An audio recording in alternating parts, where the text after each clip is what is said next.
Cancer hospital and research ఇన్స్టిట్యూట్కి చైర్మన్గా 15 సంవత్సరాలుగా ఉండడం. సో వీటిలన్నిటికీ ఎటువంటి ప్రశంసలు ఇంకా మనం వెన్ను తట్టి ఇంకా వీటిని ఇలాగే కొనసాగించమని ఉత్సాహపరిచినట్టుగా భావిస్తాను. చాలా సంతోషం. Wonderful sir. ఇక ఎక్స్పెక్టేషన్స్ చాలా బాగా బ్రహ్మాండంగా పీక్లో ఉన్నాయి అఖండ 2 తాండవంకి. ఒకటి మీ ట్రైలర్ చూసాము, ప్రీ రిలీజ్ చూసాము, అండ్ మీ దివ్యమంగళ స్వరూపం చూస్తుంటే అసలు ఎలా సాధ్యమైంది సార్?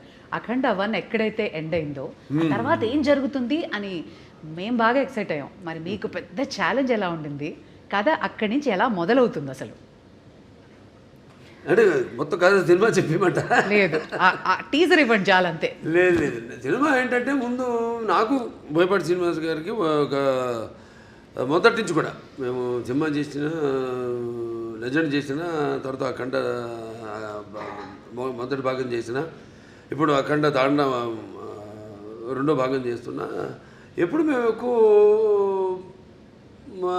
సబ్జెక్ట్ డిస్కషన్స్ కానీ ఎక్కువ పెట్టాం. ఎక్కువ మాదంతా కట్టే తెచ్చే పద్ధతి అంతే. అంటే ఎందుకంటే మాకు అలా కుదిరింది.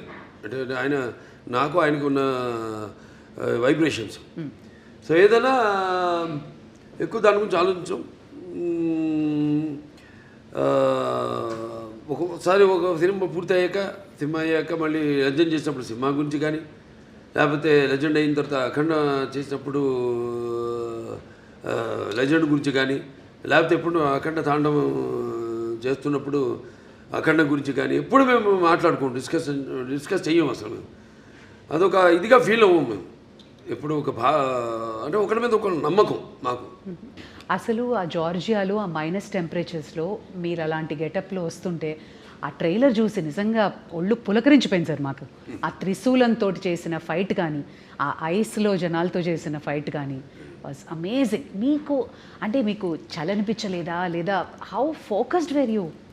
అంతేండి. ఇక బాత్రూంలోకి వెళ్తే ఇక ఆకాశమే అంతే. ఇక ఏ మూడ్లో ఉంటాను ఏంటో. ఇప్పుడు ఒక పాత్రకి వెళ్ళేవాడు నాకు తెలియదు ఆ పాత్ర గురించి. పాత్రలో ఆ వేషధారణలో మొట్టమొదటి రోజు నేను కెమెరా ముందుకు వెళ్ళినప్పుడే నాకు తెలుస్తుంది నేనేం చేయాలి. అంటే ఆ పాత్ర నాలో పరకాయ ప్రవేశం చేసి నా చేత నటింపజేస్తుంది. మరి చిన్నారి